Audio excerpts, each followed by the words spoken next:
ever wonder why your PT has... I wonder why my PT is laughing at me. Okay. All right. She always laughs. Do you ever wonder why your PT has more letters after their name than your lawyer? Today, we're going to go back in time, like way back, and we're going to uncover the roots of the PT profession, its evolution, and why you must now call me doctor. But you're not a real doctor. Did you just nard me? I just narded. You've been narded. Narded. You just wait. You're going to learn something today. Nard stands for not a real doctor. What happens when a chiropractor and a physical therapist get together to make a health and wellness podcast? But chiropractors and physical therapists don't like each other. Oh, think again.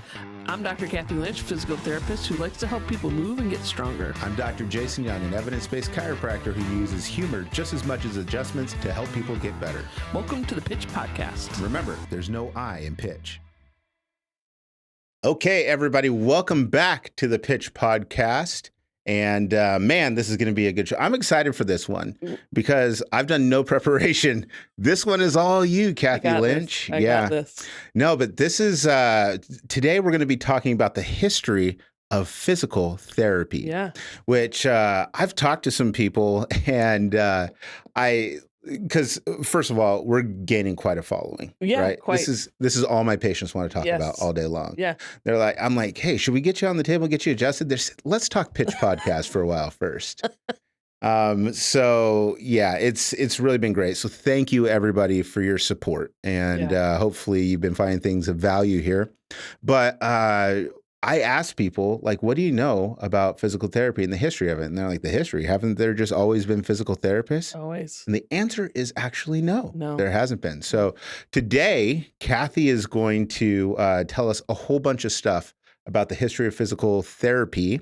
And I've got some questions myself and some viewpoints on where physical therapy should go and where we should grow. You like that? That's a little bit of alliteration. It is. And at the APTA conference, we were wondering, can we get a chiropractor to tell us what to do? Yes.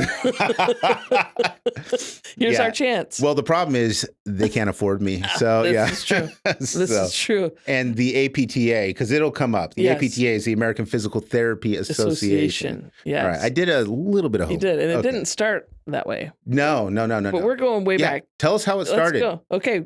We're going back. Get in your time machine. Okay. I don't know why is my time machine a suit? It is. It's like you got to put your scuba bubble gear. over. Yeah, right. Because there's no air in the past. I forgot. Yeah, that's a long time ago. We don't need air. Not back then. Not back then. Okay. Well, let's first start. So in my research, the first thing I found was the quote unquote father of physical therapy. His name was Henrik Ling. I'm sorry, what? Swedish. Swedish. From Sweden. I mean, can I just read the Wikipedia post? Would you please? You know how this gets... Well, we want facts, and so absolutely, Wikipedia. Take us to Wikipedia. Wikipedia, if you would like to be a sponsor of the Pitch Podcast. We love you, Wikipedia. Okay, so he's considered the father of physical therapy in Sweden. Yeah. Although his procedures included friction, kneading, stroking, cupping, and clapping. They were not related. This is a family show. Kathy, are you sure that you're reading is that the right website? Yeah. Okay. Wikipedia. They were not related to what was later termed as Swedish massage. Okay. I would really be interested in the clapping. I think it's the clapping they do on I like the way you did it before. I think it's clapping on the back. Oh, I've done that. It actually feels really good. Does that work? Okay. You know, once upon a time, I actually wanted to be a massage therapist. Okay. I did, yeah. But then, I thought, well, I also want to support a family, and not saying that you can't as a massage therapist, but it's difficult, right? It's hard on your body. It is hard on your body. Yeah. And so I decided to go deeper into debt and become a chiropractor instead, where I still got to use some massage skills. But I used to teach at a massage school. Oh, wow. I did. Cool. Pathology. So I can get you sick, but yeah, that's it. Anyway, but tell us more about, is his first name Per? Is it Per? Henrik. How do you spell that? P-E-R. I've seen two different spellings, P-E-R and P-E-H-R. And P-R-R-R-R. That's right. He was a cat. That's right. All right. Apparently he founded the Royal Central Institute of Gymnastics in the year of 1813 for massage, manipulation, and exercise, which sounds exactly what we do. Yes. Right? Pretty much. Yeah, that's it. Yeah. That's the history. It sounds like it sounds like the kind of place where you might go and you check in to stay for like a month or something like that. And one of the activities is like you go out in the morning and you do squats on a lawn and it's like 30 degrees outside. That sounds about right. Have you ever seen that movie like Wellsville or whatever? No. It's like the road to Wellsville. Okay. That's the kind of like sanitariums and stuff like that. That's what I picture with this. But yeah. Obviously I don't have much experience with physical therapy. No. Have you ever been? Okay. All right. So that's per. Yeah. But that's so Swedish. That's so Swedish. That's so Swedish. Let's talk about the USA. Let's talk about the USA. USA. So the mother of physical therapy was Mary McMillan. Yes. McMillan. I like Let that. me not mispronounce her name. This woman was an absolute trailblazer. And so right around the time of World War I was really kind of when our profession was born. There's a couple different times in history that really kind of created our profession. One was polio, and I'll get into that later. Okay. And then secondly was World War I, when people were kind of coming back from wars they were living. Yeah. You know, we had medical care during World War I in which they would save people's lives, so they would come back, dismembered and injured. And so therefore they needed. Which is kind of a new thing. Yeah. Right? Because I know Civil War. Yeah. You would get injured, and the big radical, like revolutionary treatment was amputation. Yeah. Right. So you got shot. Well, we can cut that leg off and you're not going to have a leg, but you're going to be alive. Yeah. Which, before that, it was just like, hey, brother, hang in there. Hang in there. Yeah. Sorry for your. Go with God or go to God. Yeah. One of those two. But yeah. Yeah. So, World War I did create a whole lot of need for rehabilitation. I think that's the first war they were really dealing with. They called it shell shock. Yeah. Then, but we call it PTSD. Oh, yep. Yeah. Concussion. Exactly. So, this is like the origin stories for physical therapy. It is. Like born from the ashes, born from tragedy, right? Yes. Polio and war. And here comes Mary McMillan to save the day. This absolute trailblazer. Yes. Tell us more. Yes. She was actually she was a member of the United States Medical Corps and worked as the head reconstruction aide at Walter Reed General Hospital. And they tend to, we give Mary the props for actually starting the first PT education course at Walter Reed Hospital. We think of Walter Reed as the first PT school. Okay. In a sense. Yeah.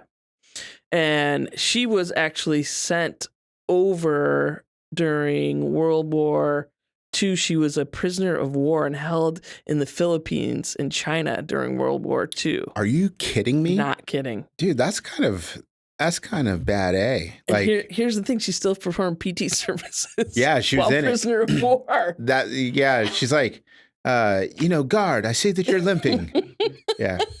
Stretch that calf. What kind of accent is this? Yeah. She was American. Yes, this is the American accent in the early 1900s. Right. But let me help you mobilize that. Right. And let me out. But she was finally released. She was released from 1943, and that's when she came back. They were tired of doing squats for her. They're like, take her back. Please, this lady keeps making me do squats. Yeah. We tried to take away her rubber bands, but she kept asking us to rate our pain on a scale of 1 to 10. I never knew what that was. We couldn't do one more set of 10. She wouldn't let me do 8. Yeah. I tried to even do 12 instead 10. Right. She made me do 10. So as I mentioned, the other point in history was when the polio epidemic happened. Yes. And that started about 1916. And for those of us who don't remember, because thankfully we have a polio vaccine right now, polio was an infectious viral disease that affected the nervous system and actually caused paralysis.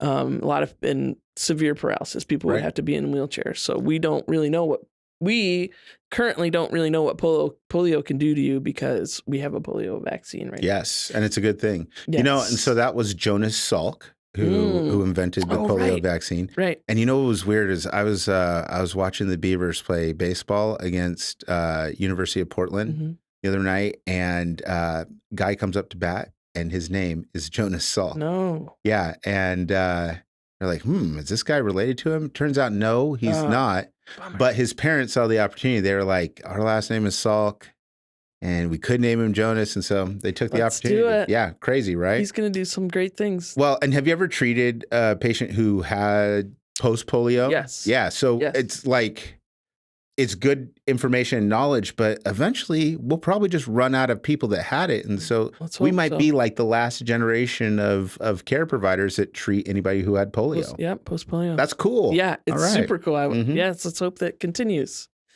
So that was kind of 1916.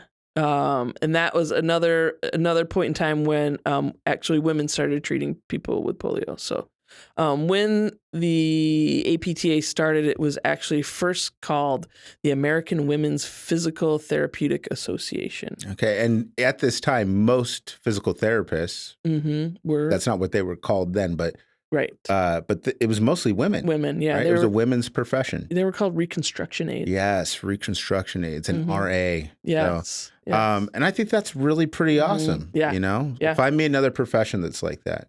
Maybe nursing. Yeah. But yeah. So good job, ladies, getting it done.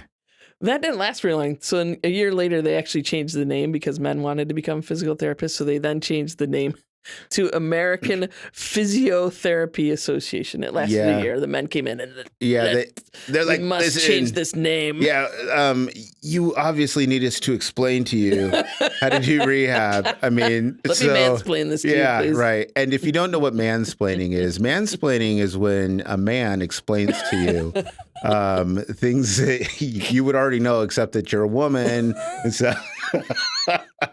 And there goes the rest of our listeners. Everyone's gone. No. And we're back. Yeah. Yeah. So did men ruin physical therapy? I'm going to say no. Okay. All right. No, good. Whew, finally. No. Yeah. No. There's some great but I think that PTs out there, I think that is like a really cool and important part of the history is that it started with women, and there's a ton of women that are still in it too. Right. So let's go, ladies. Yeah. And another kind of boon for our profession, bad for him, kind of good for us, was FDR, Franklin Delano Roosevelt, President of the United States, that was diagnosed with polio. And so he was seeking help. And so he met Alice Plastridge, and she was a PT working in the field of polio, and she treated him in Warm Springs in Georgia. Okay. And so he would swim in the thermal spring and work with her and found positive results with the Warm Springs. And so Warm Springs wasn't the name of a place. It was. He was treating, but she was treating him in Warm He was also, Warm Springs is the town, and it was a thermal spring water. Oh, okay. Yeah. So in 1926, he invested his own personal money to purchase that property. And the following year started the Georgia Warm Springs Foundation. It still exists today. No kidding. All right. Yeah. So again, good for our profession. Sorry for FDR. Yeah. Right. Well, I don't know if you know this, Kathy, but he's dead now. Oh. Yeah, things got worse. Oh, my gosh. Yeah, they did. But, I guess that was 100 years ago or something like that. So you would just expect. But yeah. Yeah. Little known fact about FDR. He's now dead. Okay, let's span on to 1965. I don't know how to segue from that. Well, the information was accurate. I got it from Wikipedia. That was a fact. So yeah, I did look it up before. Yeah, how is FDR today? Not well. He's not doing good. He's not. He's gone to be with the Lord. Yes. Okay. R.I.P. All right, 65. Yes. Another president made another impact on the profession. The Medicare and Medicaid programs were enacted. The enactment of the Medicare and Medicaid programs became law in 1965, which then made it federal funding for medical costs for older Americans and the disabled. Okay, so the people that actually need PT. Yeah, so we talked in a past episode about Medicare and Medicaid. Yeah. And so what you're saying is that it wasn't all bad. It wasn't all bad. And it started isn't all off bad. in an idea. No. Yeah, it isn't all bad. I mean, Medicare is a pretty Sure. good program to have. Well, and interestingly enough, Medicare is significant in terms of who gets recognized as a practitioner. Yeah. So if Medicare covers it, Yep. it gives you a level of legitimacy. And it sounds like that's what it did for PT. Yeah, sure did. Chiropractors were invited much later to the game. Okay. But that's the thing. That's one of the ways that, and I think we'll get into this a little bit later, but that's one of the ways that you are defined as a doctor or a physician is if Medicare recognizes you as such. So yes, this is true. Yeah, so millions of people gained access to healthcare that they hadn't had in the past, and so this just dramatically increased the sector of people that were going to get care from PT. So another boon for the profession. And in 1966, the first PTs went to Vietnam. oh wow, Yeah. Yep. following Mary McMillan's example. Exactly. Like special forces physical therapists. Like That's right. they're like, oh, capture us. We're gonna make you do burpees. Yeah, but they didn't speak English. No. So they didn't know that the burpees were coming. And that's how the Americans won Vietnam. Oh, Did we? I don't know. I'm pretty sure. Check Wikipedia. Pull it up real quick. So the first PT on the scene was medical specialist Corps Colonel Barbara Gray, who was a 14-year veteran. Another lady. Let's lady, go. Man. All right. Yes. She volunteered to go over to assess staff and equipment needs. And her arrival marked the first time a PT and commissioned officer had been assigned deliberately to an active combat zone. Now, you're tough as nails if you're volunteering to go to Vietnam. Yep. Right? Like, there was so many people that were actively trying not to go there. Yeah. But she's like, sign me up. Yeah, I will physical therapize everything there. I'm going to bring this. And that's how we won. Yeah. Yeah. I guess about 47 PTs did tours of duty. Every one of them were volunteers. Oh, wow. Most were women, but there were 3 men in the group. Okay. Hey, good job, fellas. Good job. Yeah. Thanks for holding up.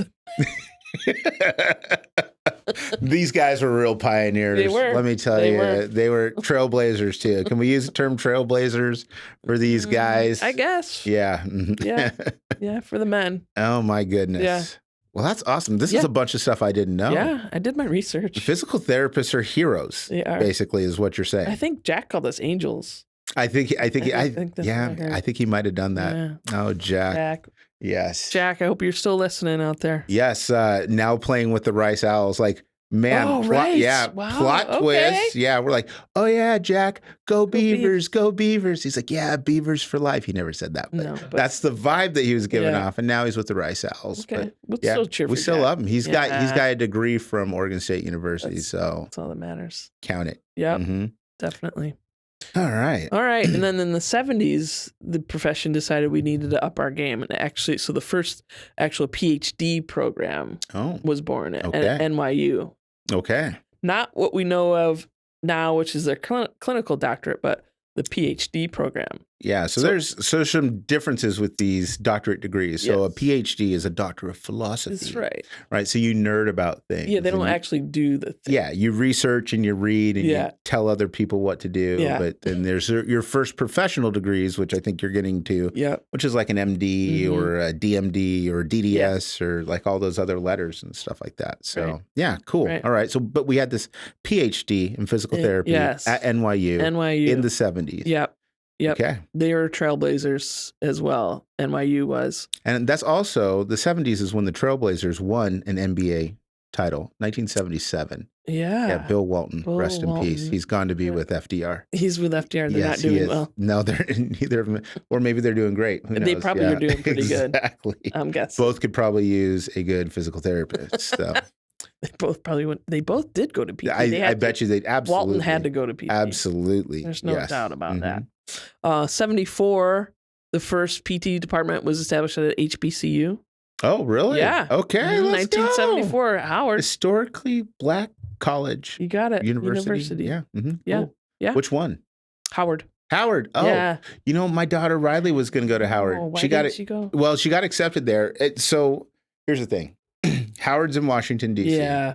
And it's in a part of Washington, D.C. Let's put it that way. Mm-hmm. So Riley graduated a year early.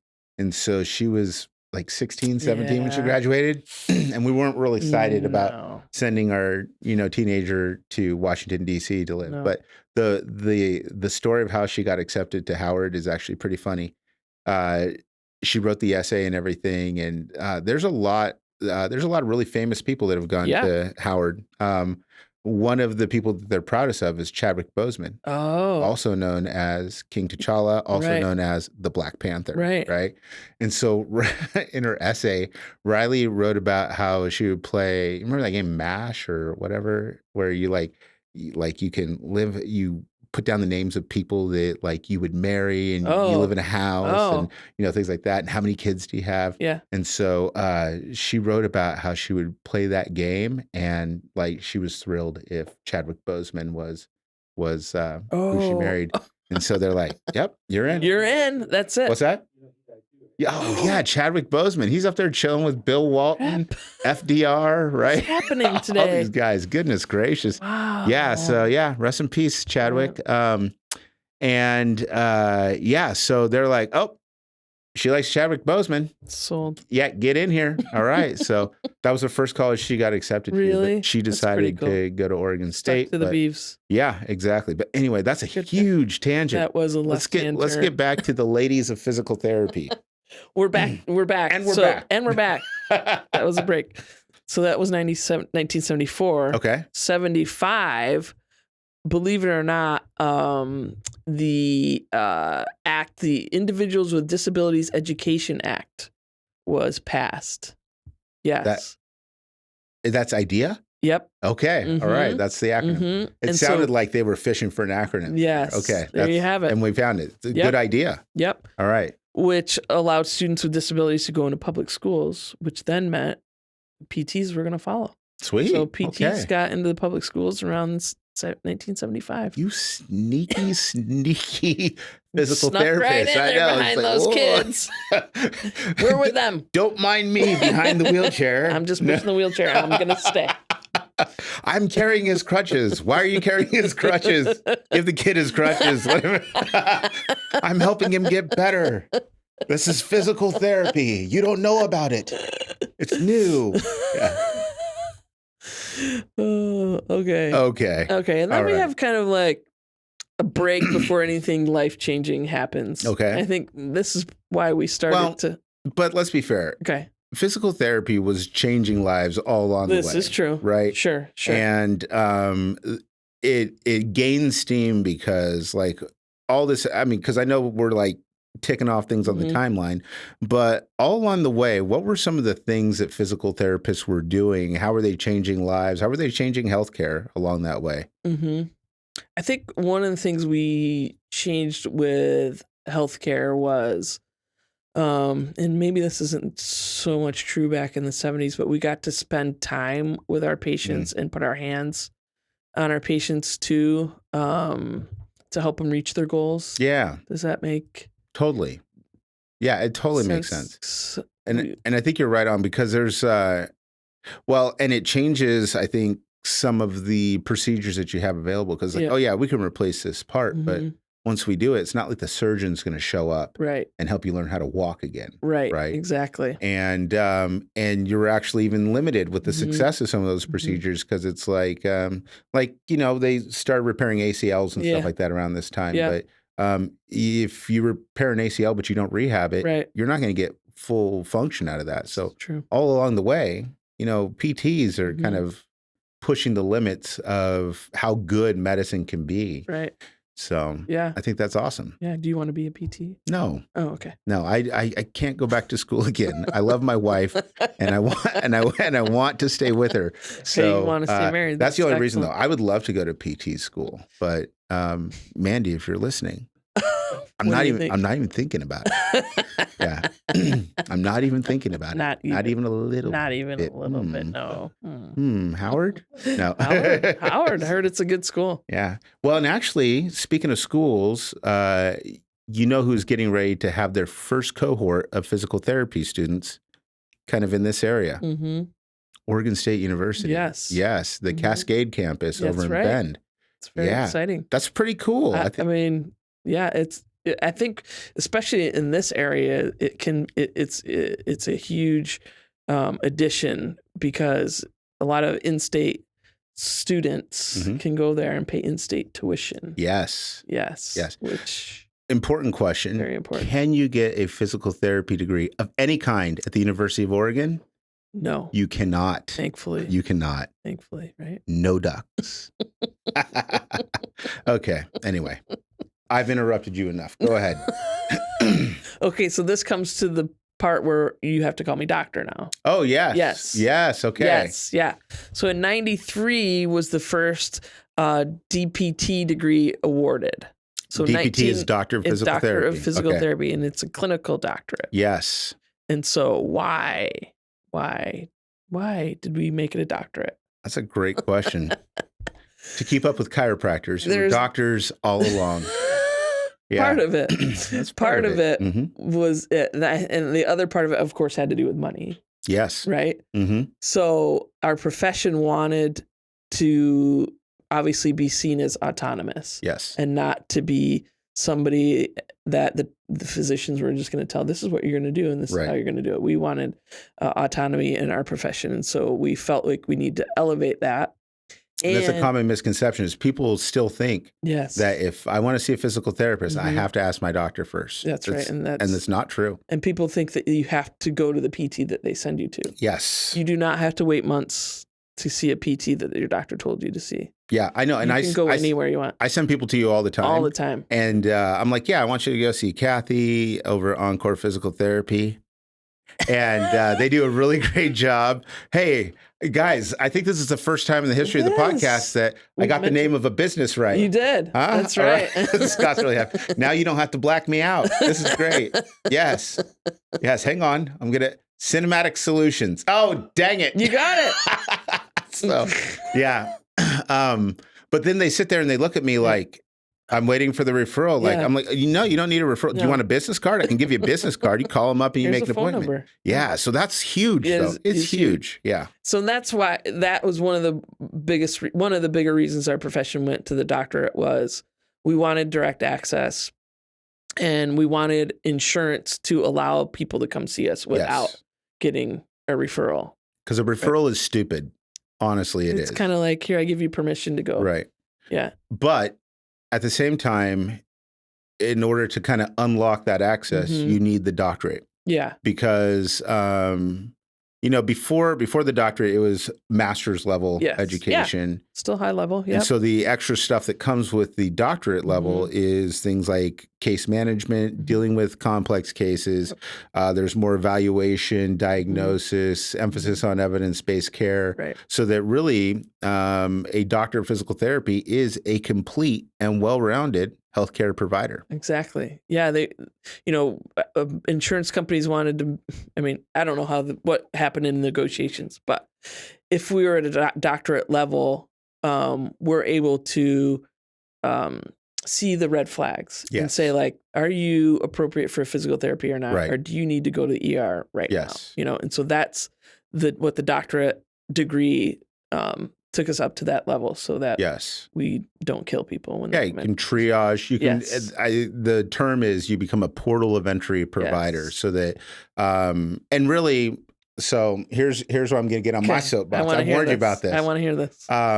So chiropractors have had that right for a long time, and we get the NARD treatment all the time, especially in social media. People are like, "Oh, you're not a real doctor. You're a chiropractor," and then I am a chiropractor, and I'm a doctor, and it's just a different type of doctor. And so you go back and forth about that, which some people they really get heated in that. I don't care because the thing that says who is and isn't a doctor, it's not your college or your university or anything like that. It's your state. Yeah. Your state law determines who is and isn't a doctor. So if you don't think chiropractors should be doctor, get the legislation passed, right?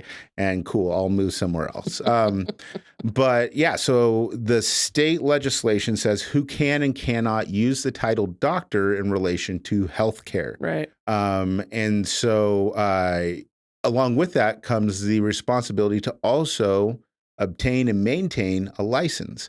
So, for example, if I was to lose my license or not renew my license, I can't run around calling myself Dr. Young in this state, because calling myself Dr. Young, first of all, implies that I have a license, and that I have the education and everything like that. Now, the requirement is that I have to identify what kind of doctor I am. So if I'm going to call myself Dr. Young, I have to say, Dr. Young, I'm a chiropractor.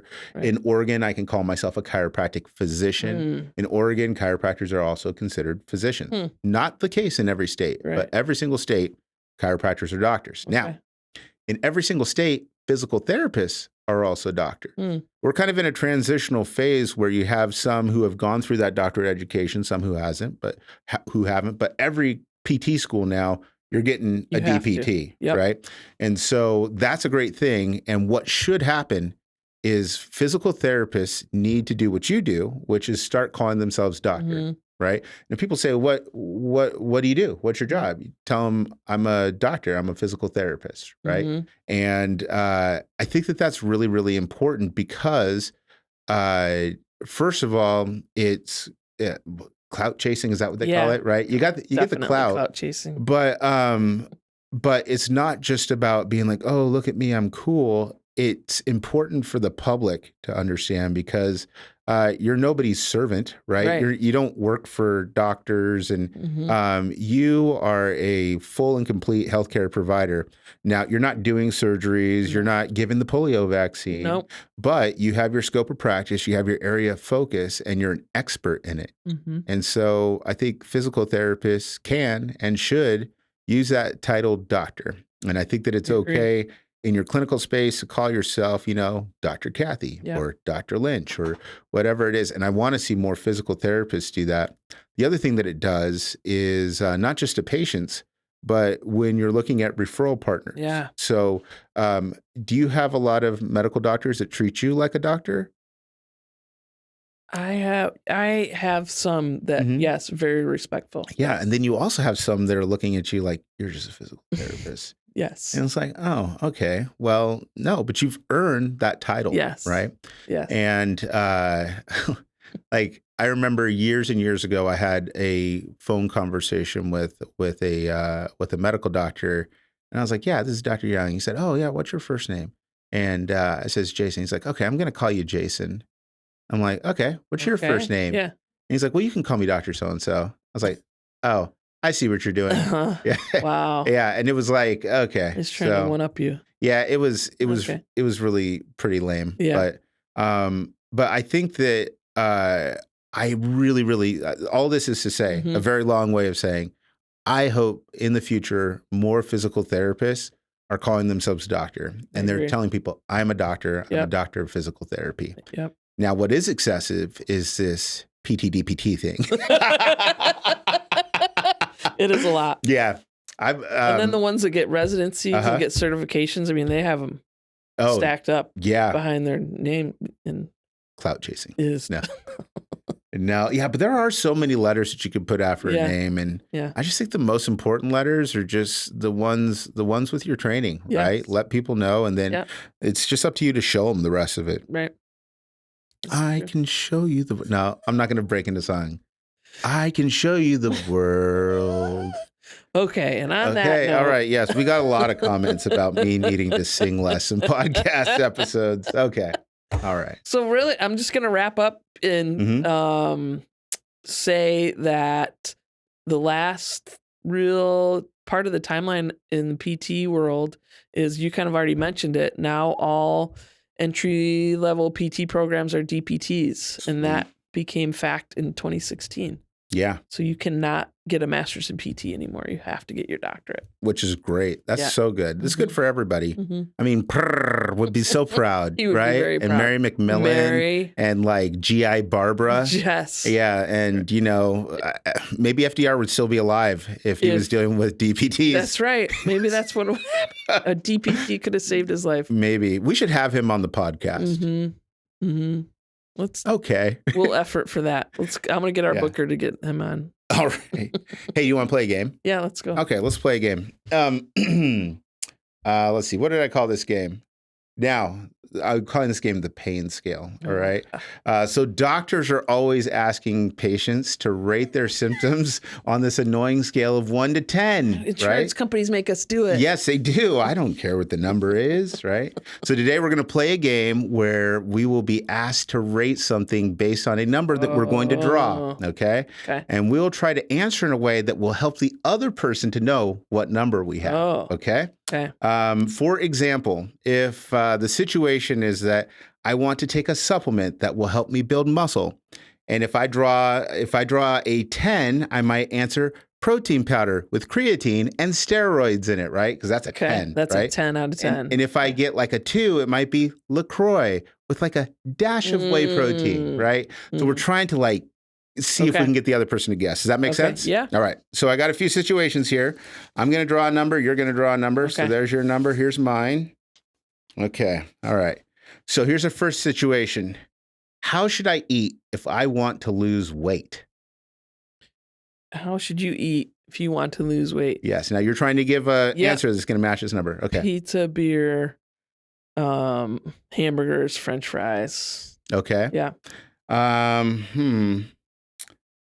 going to say, geez, if I want to lose weight, I'm going to say that that's according to what I have. Yes, that's according to what you have. Yeah. So according to what I have, I think that what you should do is you should take probably 3 cheat days a week.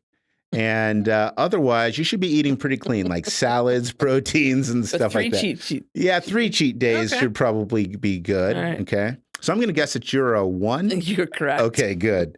You got to be like a 3. No, I was a 7. What? 3 cheat days. I was trying to give it to you by percentages, right? I don't know. All right. Anyway, throw that one in there. You're not going to lose any weight with 3 All right, cheat here days. we go. What do you recommend to become a better weightlifter? I'll go first, okay? And remember, these numbers are now eliminated. Yeah. Okay. So you definitely shouldn't go to Helix, right? Yeah, don't go there. Stay as far as you can from like a fine gym like Helix. So yeah, don't lift weights or anything. There. Don't do it. Okay. And then you want me to say So in order to gain muscle, you should work out like once a week. Okay. For a month. For a month? Once a week for a month? Okay. I'm gonna guess that you're a 4. Wow. Yeah. Yeah. All right. Good. So you have to be a 2. I am a 2. All right. Yes. Good. Okay. Here we go. There's one for you, one for me. What is a great way to get better sleep at night? I'm going to say have a coffee about 7:00 at night. Okay. I think, well, it's important to put on your comfortable jammies. Yeah. Right. Make sure that you go to bed at a decent hour. And maybe you just spend a little bit of time on your phone, but not too much. Okay. Okay. Okay. Gotcha. Are you a 5? No. I'm an 8. Okay, and you're going to be a 3 then? Yeah. All right, good. All right, now it's a matter of math. Okay, now this is going to be our last one. Okay. Here we go. What's a great way to find a physical therapist in my town? Call Dr. Jason Young's office and he'll tell you the best. No. All right. Okay. What's the best way? Google it. Just Google. Okay. I'm going to say that, a personal recommendation is really helpful. A referral from your doctor, but you don't need one. You don't need one. And you can look at somebody whose values align with yours. Yes. All right. Yeah. You sound like a 9 or 10. I am a 9. Yes. Very good. Google. I'm going to go 5. Yep. All right. Woo! All right. We did it. Okay. That's a good one. All right. So key takeaways from today, Kathy. The key takeaways, the profession that we see now was founded by women. Yes. Developed by women. Enhanced by men. Explained by men. Explained by men. Enhanced by men. All right. But has, I think you said it best, kind of changed the way people recover and recuperate from surgeries and injuries. Yeah, I love it. I feel like both of the things that we do are really about quality of life. And that's an exciting thing to be in. So, well, hopefully everybody learned a lot. I know I did. This was really helpful to me. Yeah. Thank you, Kathy. Yeah. Maybe I'll refer somebody to you now. Just I don't know. 1 or 2. Yeah, just 1 or 2. No. But thank you for joining. Oh, geez. Thank you for joining us for another episode of the Pitch Podcast. Remember to do all the things like liking, subscribing. And you know what I think would really be great? It would be great if we got some comments. Oh, yeah. Because we've been hearing a lot of things that people want to hear about in a podcast. And so we have some of those coming up. We have some exciting guests, y'all. And in addition, if you wouldn't mind taking a second and rating the podcast, that's helpful for us. Unless you want to do anything 4 or lower. Yeah. Okay. So in that case, never listen to us again. We promise we'll get better. But yeah, I think that's about it. And we'll see you all next time. But there's one more thing to say, and that is that there's no I in pitch.